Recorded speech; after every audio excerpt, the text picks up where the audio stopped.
디모데전서 6장 11절에서부터 마지막 21절까지 있는 말씀. 디모데전서의 마지막 시간이 될 것 같습니다. 자, 오늘 말씀은 참 귀한 말씀인데 사도 바울이 믿음의 아들이었던 디모데에게 믿음의 선한 싸움을 싸우라, 마지막으로 이 말씀을 당부하고 있는 거예요.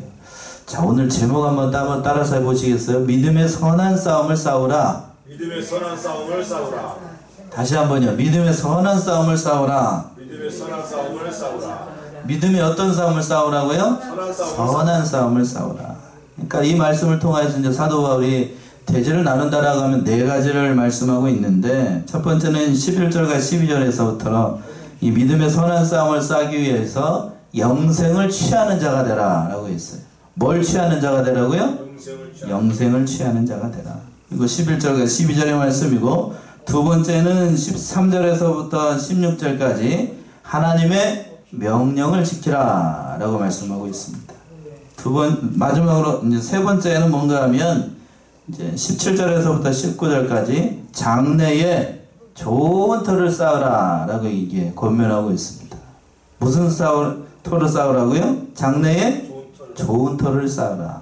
그리고 마지막으로 이제 20절과 21절에 부탁과 마지막 부탁과 축복의 말씀으로 디모데 전서를 마치고 있어요.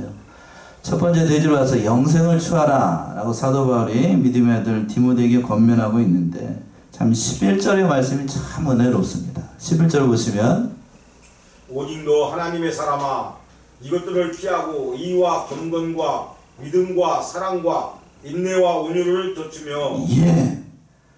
11절 시작을 할 때에 디모데를 뭐라고 부르고 있는가 잘 보셔요. 오직 너 누구의 사람아? 하나님의 사람아. 하나님의 사람아.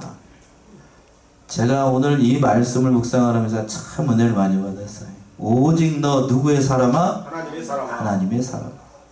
믿음의 아들 디모데를 부를 때 누구의 사람이라고 부르고 있는 거예요? 하나님의 사람. 하나님의 사람. 그러니까 좁은 의미로는 디모데를 이렇게 사도 바울이 부르고 있는 거고, 넓은 의미로 얘기한다라고 하면 오늘날 하나님을 믿는 모든 하나님의 백성을 오직 너 누구의 사람아? 하나님의 사람아, 이렇게 부르고 있는 거예요. 이렇게 불리는 것 자체가 복입니다. 그렇죠? 이렇게 불리는 것 자체가 복이에요. 그러니까 하나님의 사람으로 불린다라고 하는 것, 특별히 그 중에서도 택한 백성들을 말씀으로 양육할 수 있는 교육자, 목사로 부름을 받았다라고 하는 것은 더 큰 복입니다. 그렇죠? 그러니까 사도 바울이 믿음의 아들 디모데에게 이렇게 부르는 거예요. 오직 너 하나님의 사람아, 이렇게 부르는 거예요. 그 직분이 얼마나 귀중하고 그 말씀을 전하는 지혜종으로 부름을 받았다라는 것이 얼마나 귀한 일인지를 사도 바울이 누구보다 잘 알기 때문에 사랑하는 믿음의 아들 이렇게 불렀던 거예요. 그렇죠? 여러분들도 그러니까 그 귀한 은혜를 받아서 이 자리에 남아있는 겁니다. 오늘날에도 마찬가지예요. 오늘날에도 넓은 의미로 말씀드렸던 것처럼 하나님의 부름을 받아서 이 자리에 앉아있는 것, 특별히 수요일 이 시간에 이 자리에 앉아가지고 하나님의 말씀을 듣는다라고 하는 건 더 큰 은혜를 받은 줄로 우리가 아셔야 됩니다. 아멘이신가요? 그런 거예요. 그런 거. 그러면서 뭐라고 당부를 하고 있냐면 그 중반절에서 그랬습니다. 오직 너 하나님의 사람아, 뭐를 피하라? 이것들을 피하고 라고 되어 있습니다. 이것들이라고 하는 건 앞에 디모데전서 6장 1절부터 10절까지 있는 말씀, 특별히 사도 바울이 거짓 선지자들을 얘기를 하면서 부하려고 하는 생각, 돈을 사랑하지 말라라고 이제 권면을 했었는데 그것들을 피하라는 거예요. 그런 생각들을 버리라. 그러니까 하나님의 사람은 고상하고 존귀한 자리에 있고 복음을 전파하는 그 사명자 자리에 있는데, 일반 거짓 선지자들이나 세상 사람과 별반 다르지 않게 그냥 그것들을 세상에 있는 것들만 바라보고 그거를 취하려고 한다라고 하면 그건 하나님의 사람이 아니라는 얘기죠. 비단 이 말씀은 목회자만 해당되는 말씀이 아니고 다 해당이 되는 거예요. 다 해당이 되는 거예요. 왜 그럴까? 특별히 물질 면에서 믿는 사람은 깨끗해야 되는데 왜 그런가? 사도 바울이 2000년 전에 있었던 얘기예요. 근데 이 말씀은 오늘날 현대 기독교인들에게 명심해야 되는 그런 말씀이에요. 특별히 물질면에 바로 못하게 되면 하나님 앞에서도 그렇지만 사람 앞에서도 부끄러움 당합니다. 부끄러움 당해요. 그걸 잘 아는 사도 바울이 그러는 거예요. 그걸 피하고 뭘 취하라라고 되어 있냐면 그 11절 하반절에서 그랬죠. 6가지를 부탁하고 있습니다. 의와 경건과 믿음과 사랑과 인내와 온유를 쫓으라. 그러니까 세상 사람들이 추구하는 돈, 명예, 권세 이런 걸 따라가지 말고 하나님의 사람은 뭘 따라가야 된다. 첫 번째, 의. 하나님의 의를 따라가야 되고, 의라고 하는 것은 여기서 단순한 세상적인 의로움이 아니라 하나님께서 의롭게 여기시는 그 올바른 삶을 살아가야 될 것이다 라고 당부하는 거고, 또 어떻게 살라고요? 경건하게 살라. 어떻게 사는 것이 경건하게 사는가? 하나님을 어떠한 분으로 알고 두려운 분으로 알고, 특별히 이제 주일 말씀에서 그랬죠. 하나님을 특별히 어떤 하나님을 가르치라고 그랬냐면, 가르치라라고 얘기를 했냐면, 하나님은 어떤 하나님으로? 경외하는 하나님. 경외하는 하나님. 하나님을 어떻게 하는 것? 경외하는 것. 두려운 하나님. 그걸 경건이라고 얘기를 해요. 그런 하나님을 가르치라는 거고. 또 뭐를 쫓으라고 그랬냐면 믿음을 따라가야 됩니다. 그러니까 하나님의 사람한테 뭐든지 해도 중요한 건 믿음이죠. 그 믿음을 따라가라는 거고. 또 뭘 따라가야 되는가? 사랑을 따라가야 된다. 이런 여기서 사랑은 그냥 세상적인 사랑이 아니라 원어를 보게 되면 이게 아가페예요. 아가페. 그러니까 아가페라고 하는 건 조건 없이 사랑하는 것, 하나님께서 우리를 사랑하시는 그 사랑으로 다른 성도들을 사랑하고 그렇게 해야 된다는 얘기이고, 또 뭘 따라가라고 그랬냐면 인내를 쫓으라고 그랬어요. 인내. 오래 참아야 됩니다. 목사도 오래 참아야 되고 성도들도 믿음 생활하면서 많이 참아야 되죠. 그 인내를 따라가는 거고, 마지막은 뭘 쫓으라고 그랬어요?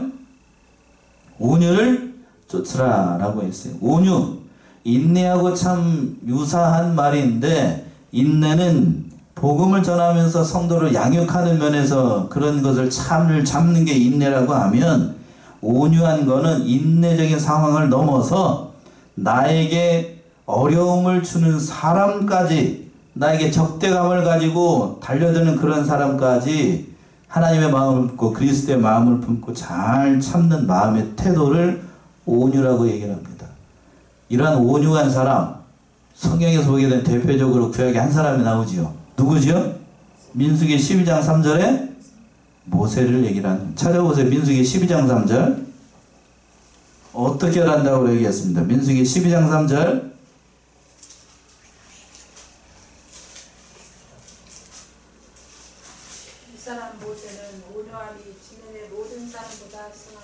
이 사람 모세는 뭐가요? 온유함이. 왜 승하다라고 얘기를 했냐면, 자기를 해코지하고 자기를 적대시하고 이렇게 하는 이스라엘 백성들 앞에서 잘 참고 예수님의 마음을 품고 하나님의 마음을 품고 그들을 잘 인내했어요. 그걸 가리켜서 뭐라고 얘기하냐면 성경에서는 온유라고 얘기를 합니다. 온유. 그러니까 이걸 따라가라는 얘기예요. 이걸 따라가라. 6가지를 얘기를 했습니다. 사도 바울이. 첫 번째는 뭐예요? 의. 두 번째는 뭐예요? 경건. 세 번째 믿음. 또 사랑. 인내. 온유를 쫓아가라. 돈 따라갈 생각하지 말고 이걸 따라가라는 얘기예요. 그러면서 이걸 가지고 어떤 싸움을 싸우라는 건가? 12절의 말씀이 그 말씀 아닙니까? 12절. 믿음의 선한 싸움을 싸우라. 영생을 취하라. 이를 위하여 네가 부르심을 입었고 많은 증인 앞에서 선한 증거를 증거하였도다. 예, 이걸 가지고 믿음의 어떤 싸움을 싸우라고요? 선한 싸움을 싸우라. 그러니까 믿음의 선한 싸움을 싸우라는 악한 싸움, 믿음 가지고 악하게 싸우라는 얘기가 아니고, 믿음으로써 자기 자신을 치고 진리를 어루트리는 이 세상과 싸우고 죄악된 그 모든 세력들을 이겨나가는 그런 선한 싸움을 한 번만 하는 게 아니고, 원어로 보게 되면 이게 계속해서 싸우라는 얘기예요. 계속해서. 그러니까 우리가 이 선한 싸움 언제까지 해야 되는 거죠? 언제까지? 잠시만 한 번만? 아니, 죽을 때까지. 여러분이 꼴까닥, 죄송해요 이렇게 표현해서, 하나님께서 우리를 부르신 그날까지 믿음의 선한 싸움은 끝이 없는 싸움이에요. 그래서 믿음 생활하는 게 쉬운 게 아니에요. 이 쉬운 게 아니라고요. 한 번 은혜를 받았다라고 해서 그것이 끝나는 게 아니고 계속해서 그 선한 싸움을 싸워 나가야 되니까.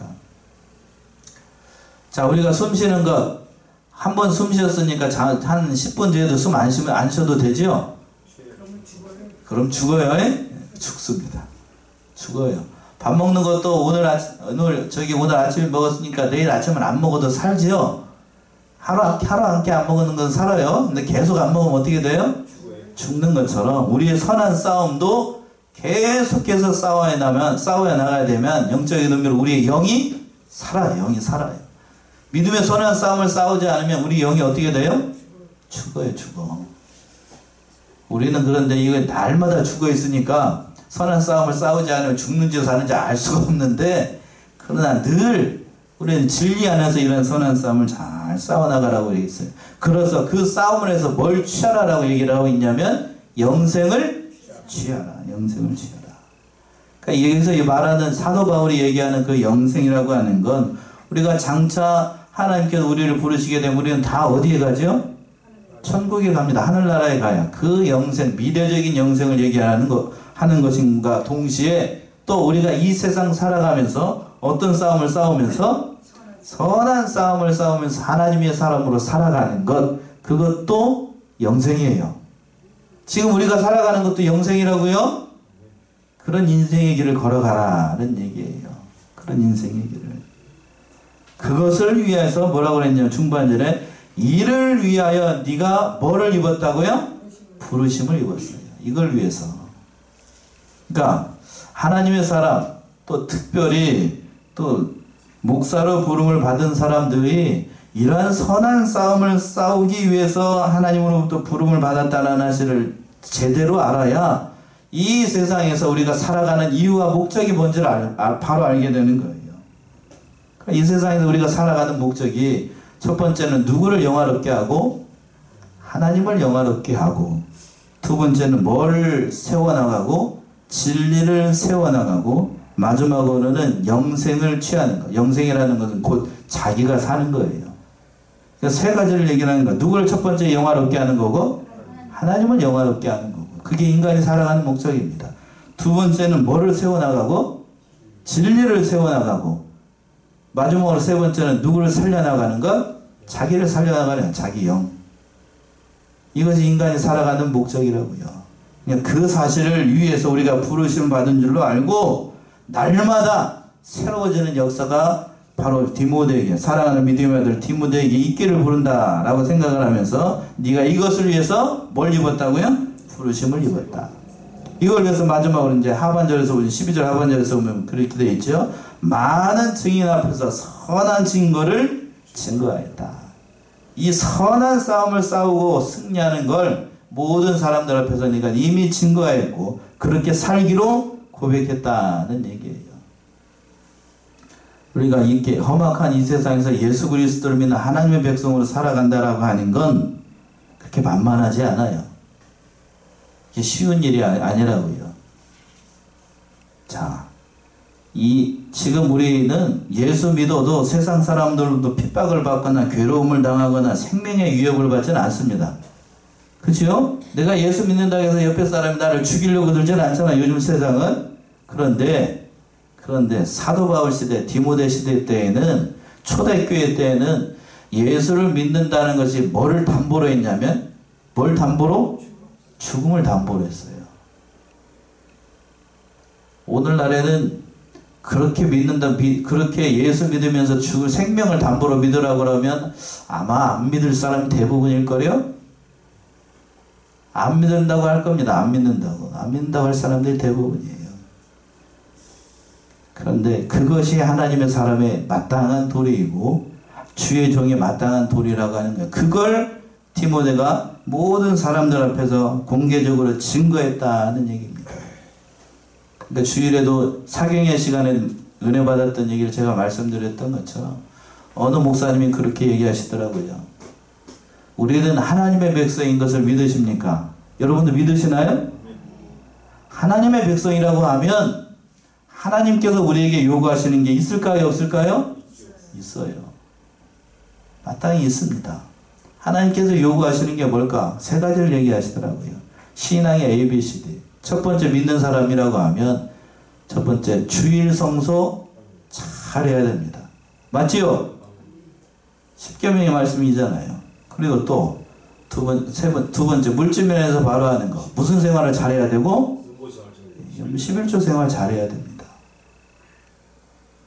그리고 마지막으로 세 번째는 뭐를 가까이 하고? 늘 성경을 가까이 하고. 그 얘기를 하시더라고요. 신앙의 ABC.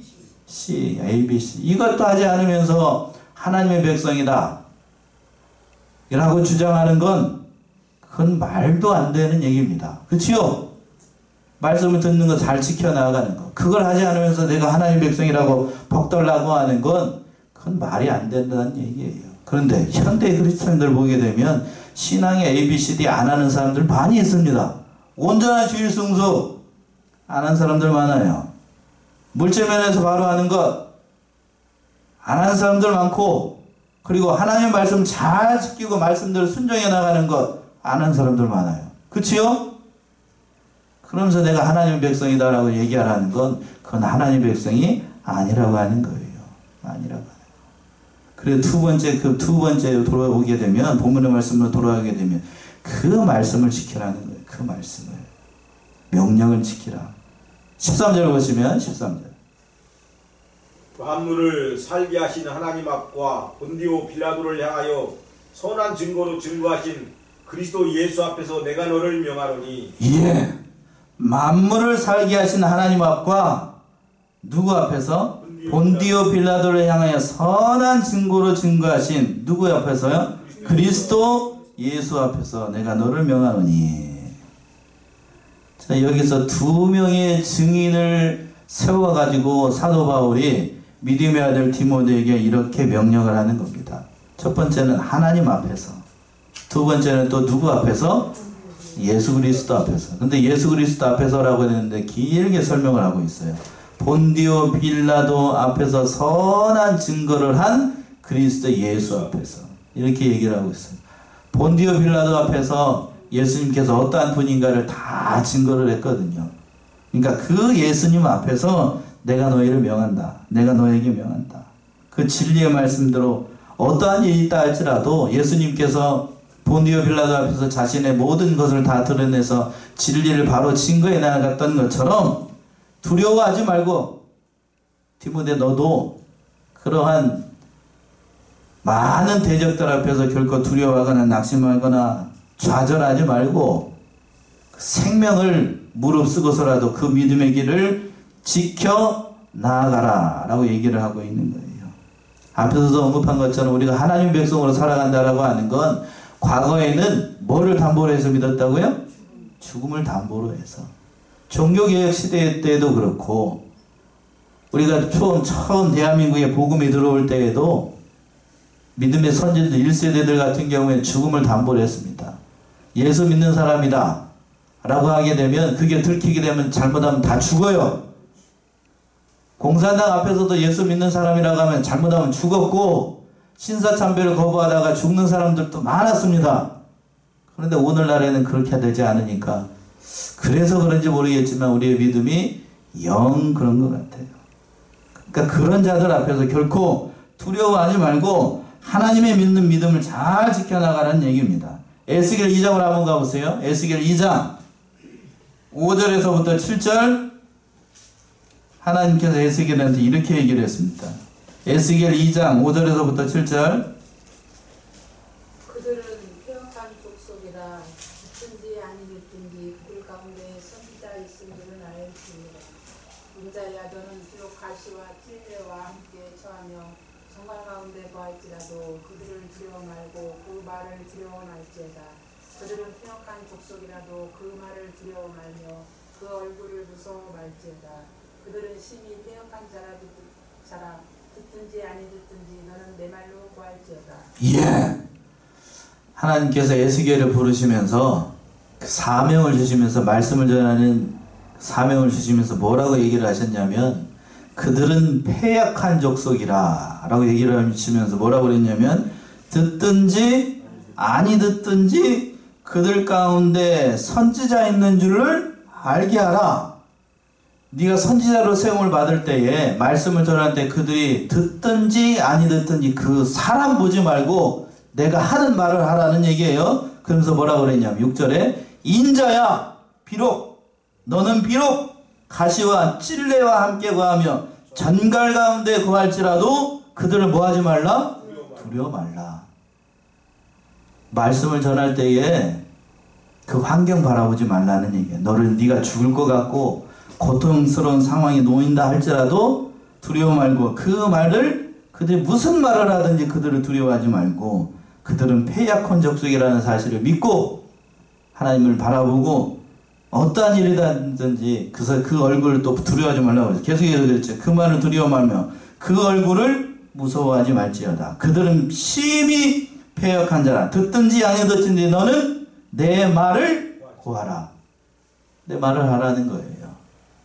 이 말씀 그대로 적용한다라고 하면 믿음의 아들이었던 디모데에게 사도 바울이 해주고 싶은 것이 그 말이에요. 예수 앞에서 내가 너를 명하노니 이 말씀 지키라는 얘기예요. 그 말씀이 14절에 있죠. 14절 보시면 우리 주 예수 그리스도 나타나실 때까지 점도 없고 책망받을 것도 없이 이 명령을 지키라. 예, 우리 주 예수 그리스도께서 나타나실 때까지 점도 없고 책망받을 것도 없이 이 명령을 어떻게 하라? 지키라라고 되어 있어요. 우리 주 예수 그리스도께서 나타나실 때에 언제 나타나시죠? 지금 예수님이 재림을 두고 하는 말이죠. 재림하실 때까지, 그때까지 점도 없고 책망받을 것도 없이 그 믿음의 선한 싸움을 잘 싸워나가라.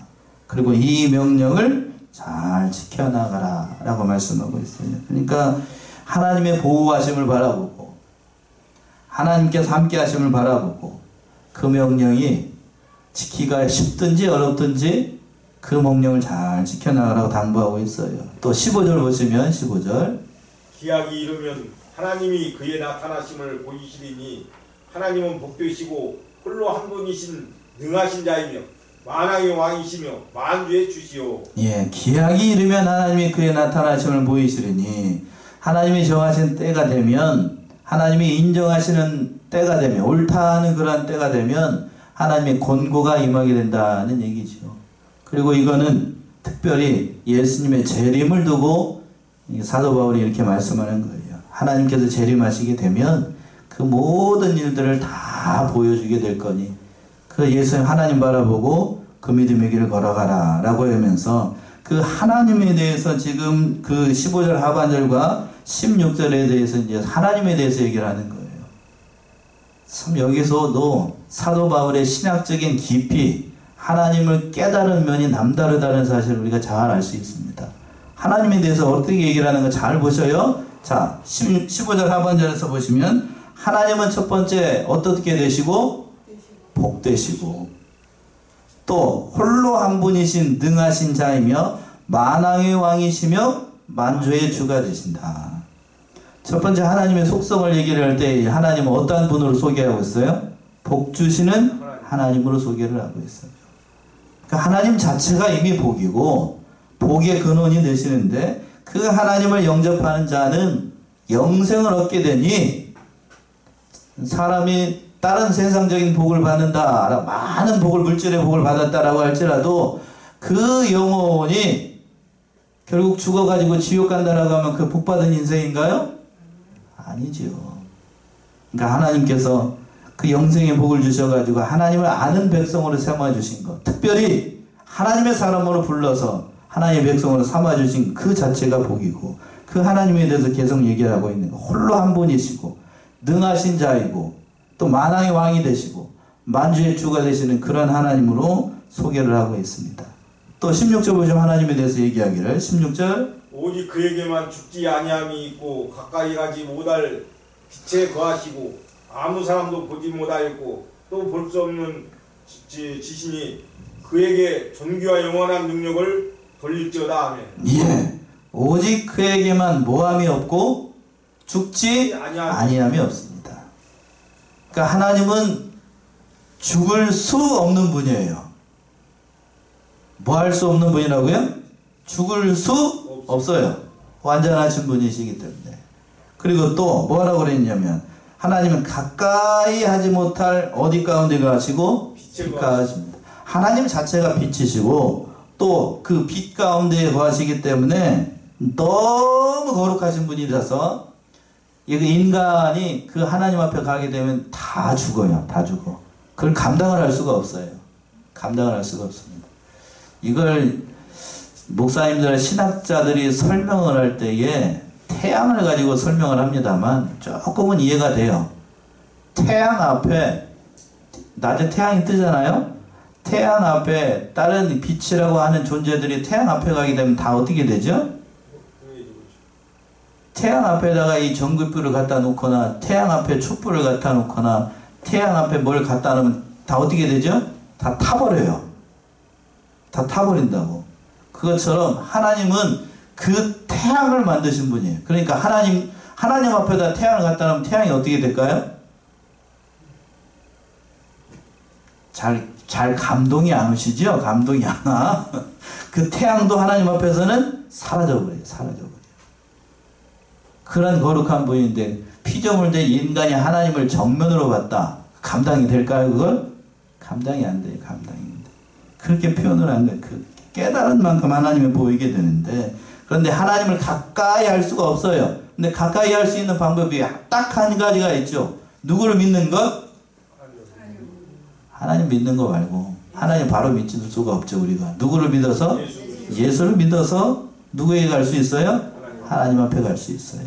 그 예수를 통해서 그 구원의 길을 얘기하는 겁니다. 또 뭐라고 그랬냐면 아무 사람도 뭐 하지 못했다고 되어 있어요? 보지 못하고 또 볼 수도 없습니다.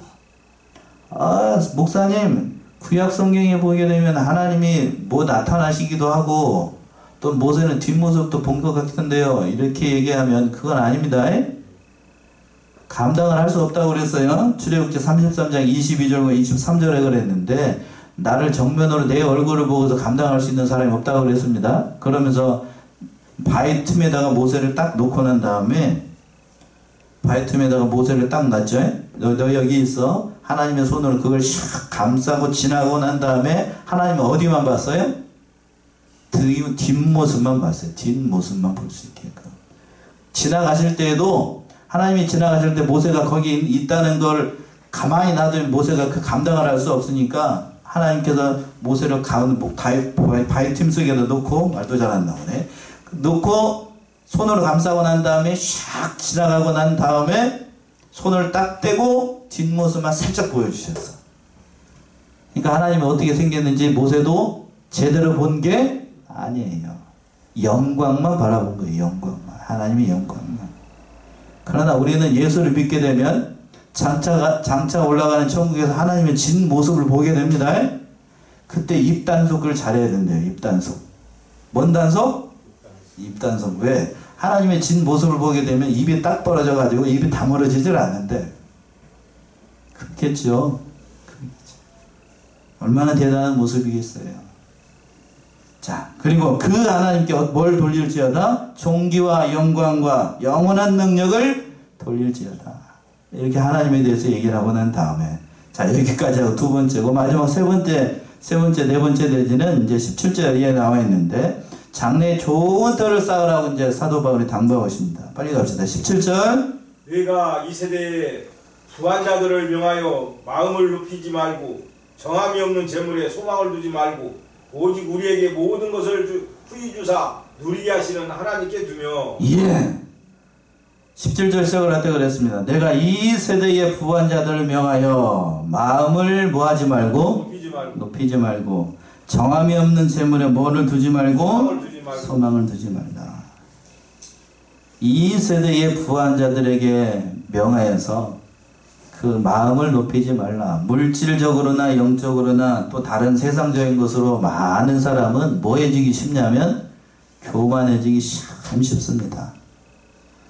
특별히 물질적으로 부해지게 되면 사람이 그 많은 물질 때문에 마음을 낮추고 겸손해지고 그렇게 겸손하게 사는 것이 아니라 그 물질을 배경으로 해가지고 몸이 빠듯해지고 사람을 제대로 된 사람 모시를 못하는 사람들이 많아요. 버는 것보다 그러니까 물질은 어떻게 하는 게 중요하냐면 잘 쓰는 게 중요한데 갑자기 큰 돈을 벌게 되면 그 재물을 감당할 수 있는 능력이 없기 때문에 그 좋은 게 아니에요. 그 좋은 게 아닙니다. 여러분들은 그런데 물질적으로 그냥 10억, 100억 요즘 하도 이제 매스컴에서 억억대니까 예? 억억대니까 1억이 얼마나 큰 돈인지 잘 모르시죠? 요즘 1억 하면 돈도 아닌 것처럼 들려요. 예? 1억 하면 돈도 아닌 것처럼 들려. 1억을 모으려면 일반적인 월급쟁이로 1억을 모으려면 얼마나 모아야 될까? 한 달에 100만 원씩 모은다고 하면 몇 년 걸리죠? 한 달에 100만 원씩? 여러분 한 달에 100만 원씩 저금이 되나요? 예.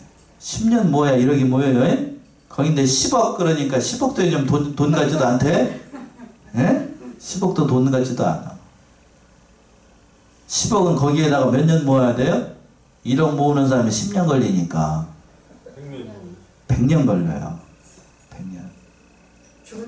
네. 100년. 근데 요즘 하도 억억대니까 10억이 얼마나 큰 돈인지 모르고 100억이 얼마나 큰 돈인지 몰라요? 제가 살아있는 동안 100억을 손천찰로 만져볼 기회가 있을지 없을지 모르겠지만 하도 그런 얘기를 해요.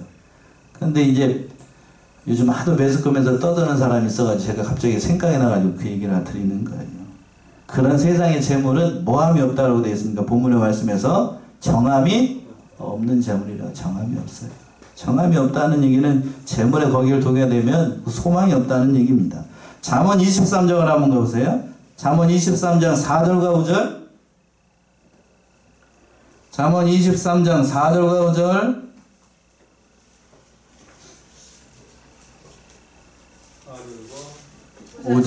쓰지 말고 내 사사로운 지혜를 버릴지어다.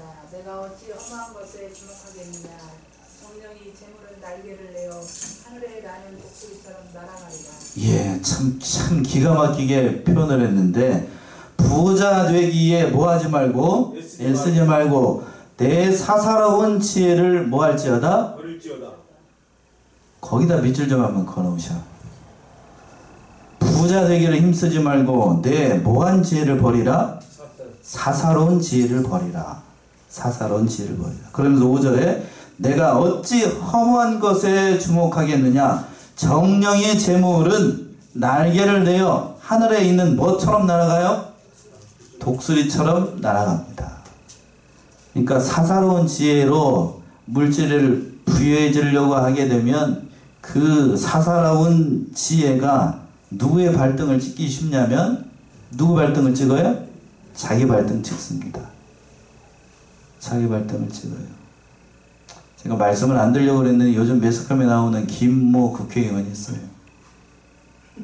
김모 국회의원. 참 가슴 아파요. 가슴 아파.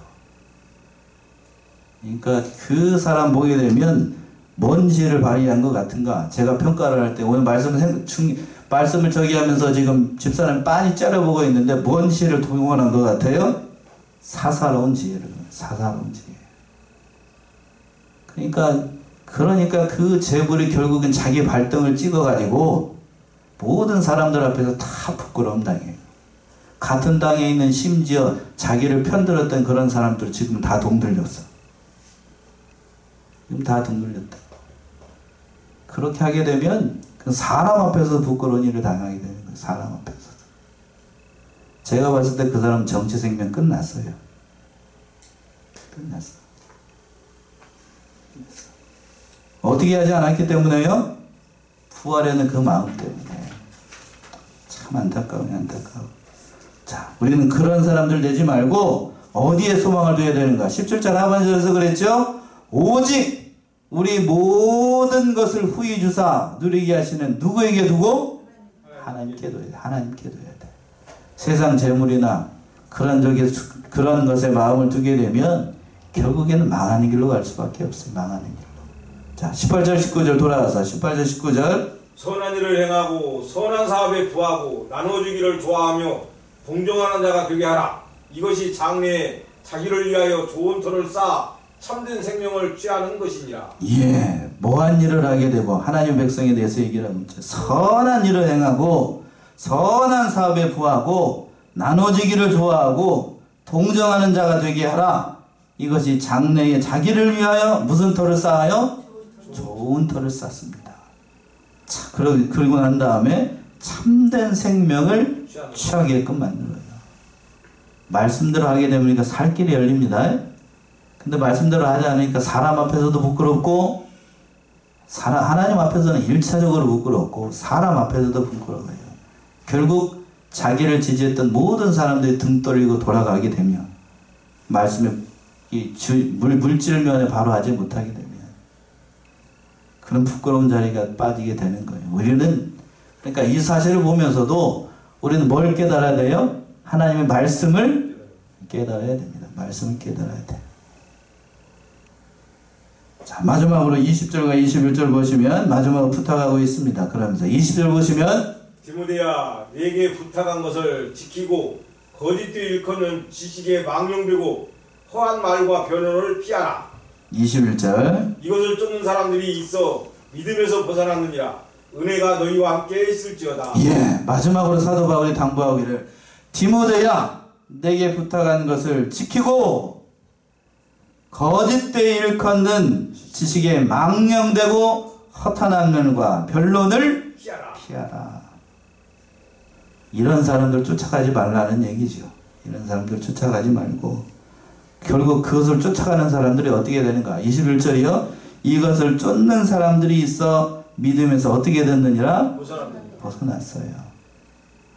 결국 세상에 등 돌리게 되고 세상 모든 것에 등 돌리게 되면 그 눈을 돌리게 되면 망한 길로 가서 결국 뭐에서 벗어나는가?